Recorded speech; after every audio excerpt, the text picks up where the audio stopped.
ce stade, ce qui est important, c'est comment est-ce que cela aurait même pu en être autrement? Comment est-ce que le Messie aurait pu être autre chose qu'un être humain? Hébreux chapitre 2, en son verset 11 et 12, en particulier le verset 12, dit qu'il n'a pas honte de nous appeler frères. Comment cela aurait-il pu en être autrement, étant donné que lui-même dit dans Colossiens 1, verset 15, que nous sommes, que Jésus-Christ est l'image du Dieu invisible. Or, nous sommes l'image de l'image du Dieu invisible.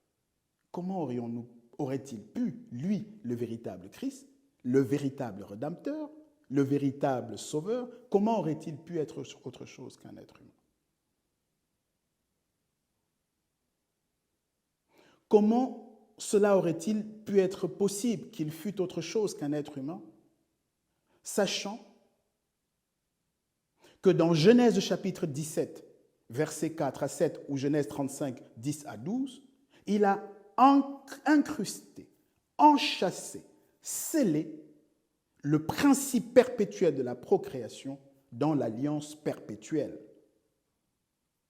Dès lors, comment le Messie aurait-il pu être autre chose qu'un être humain pour venir sur la terre des humains, sauver les hommes?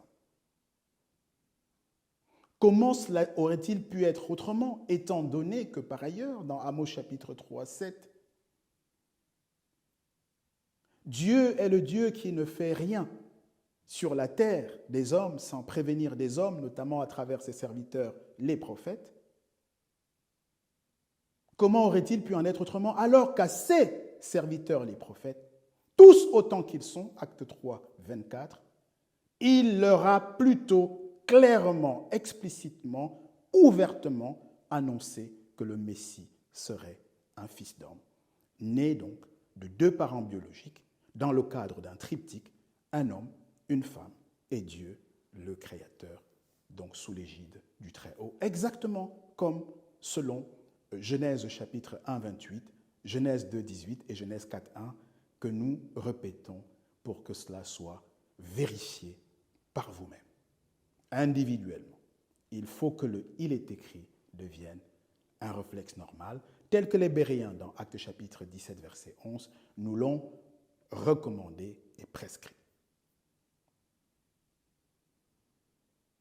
Dieu n'allait quand même pas venir sur la terre des hommes en ressemblant à quelqu'un d'autre qu'à lui-même, puisque si nous sommes des êtres humains, si nous sommes hommes comme nous sommes, c'est simplement parce qu'il est l'homme primordial, l'homme principal, l'homme originel, l'homme original, l'homme initial, l'homme essentiel. Ce n'est pas lui qui est comme nous ou qui est devenu comme nous en arrivant sur la terre des hommes pour nous sauver, c'est plutôt nous les êtres humains qui, depuis le commencement, avons été faits à son image. C'est quand même d'une outrecuidance tout à fait désinvolte de la part de l'évangile chrétien que de réussir l'inversion qui consiste même pour un être humain de se demander si Dieu venant sur la terre pourrait être un humanoïde ou quelque chose qu'un être humain à 100%, né d'un père et d'une mère. C'est fou. Mais nous sommes comme nous sommes parce qu'il est comme il est. Ce n'est pas lui qui nous ressemble, c'est nous qui sommes ses ressemblances. Genèse 1, 26. Dieu n'allait quand même pas venir sur la terre en étant quelqu'un d'autre, en étant l'image d'un autre. Cet autre serait qui? Puisque lui, il est l'alpha et l'oméga. Et que dès le commencement, il a entendu créer l'humanité à son propre image. Genèse 1, 26 et 27.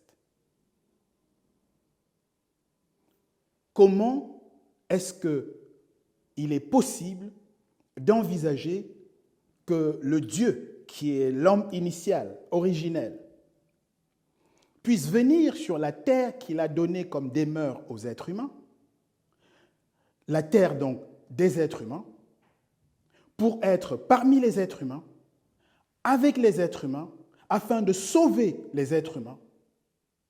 Comment pouvons-nous envisager qu'il soit devenu quelqu'un d'autre, qu'il se soit départi de lui-même, au point d'avoir besoin de ressembler à quelque chose d'autre, notamment à un géant, à un humanoïde, c'est-à-dire en s'auto-sabordant, puisque dans le cadre des géants et des humanoïdes, notamment dans Genèse chapitre 6, versets 1 à 7, que le véritable Christ fait exprès de nous recommander de bien relire à l'occasion de son retour, dans Matthieu chapitre 24, versets 3 et 37, il dit « Il en sera de l'avènement du Fils de l'homme comme du temps de Noé ». Donc la question qui se pose, qui aurait dû se poser et qui s'impose de toute façon, et avec une telle acuité que nous ne pouvons en faire l'économie de l'urgence, c'est que se passa-t-il donc au temps de Noé? Au temps de Noé, des esprits ont délaissé leur position terrestre, sont descendus par convoitise sur la terre. Alors on se demande d'ailleurs comment des esprits se mettent à convoiter les femmes, franchement. Ils ne sont pas bien là où ils sont. Dieu leur aurait donné une demeure qui ne leur serait pas convenable. Bon, enfin, ils viennent sur la terre, ils prennent nos sœurs, et puis ils vont avec elles, et ces sœurs aussi, qui se laissent faire, qui s'offrent, eh bien, leur accouchent des enfants. C'est Genèse chapitre 6, verset 4. Et ces enfants sont donc des géants, c'est-à-dire des humanoïdes. Ils n'appartiennent simplement pas à l'espèce humaine. Voilà la question qu'aurait dû se poser l'humanité, qu'auraient dû se poser les prédicateurs chrétiens au terme de la lecture de Matthieu 24, verset 3 et verset 37. En quoi notre temps est-il semblable au temps de Noé? Il est semblable parce que nous sommes, à cause du christianisme, l'humanité est en train d'adorer un Jésus-Christ humanoïde, émasculé, efféminé, faute de ce chromosome Y qui aurait pu faire de lui un homme normal, ordinaire, viril, un mâle, quoi, un mâle, avec un mâle. Un fils d'homme. Vous remarquerez d'ailleurs qu'il n'y a pas l'expression fils de femme ou fille de femme dans les Écritures. Il y a seulement l'expression fille d'homme, comme on peut en trouver dans Genèse chapitre 6, verset 2, ou alors l'expression fils d'homme, comme on en trouve partout, notamment dans le psaume 62, verset 10, dans Ézéchiel 27, verset 2, dans une foule d'autres textes. D'ailleurs, le véritable Christ lui-même insiste pour se faire reconnaître, il revendique l'appellation fils d'homme. C'est dans Matthieu chapitre 16, le verset 13. Mieux encore, Jean 5, verset 27, déclare que le pouvoir de juger lui a été donné parce qu'il est fils d'homme. Vous ne pouvez donc pas enlever sa caractéristique fondamentale, à moins de vouloir renverser l'Évangile, comme l'a d'ailleurs prévu et prévenu Paul dans Galates chapitre 1, les versets 6 à 9. Il y a des gens qui veulent renverser l'Évangile afin d'imposer, d'instituer, d'introniser un autre Jésus, un autre Évangile, un autre esprit. Nous y sommes. C'est ce qu'il a dit dans Galates 1, versets 6 à 9, mais également dans Actes chapitre 20, versets 29 et 30, où il parle carrément de loup cruel, ou encore dans 2 Corinthiens 11, verset 4, où il dit qu'il sait qu'après lui, ils viendront des gens qui vont, en fait, avec un autre évangile, un autre Jésus.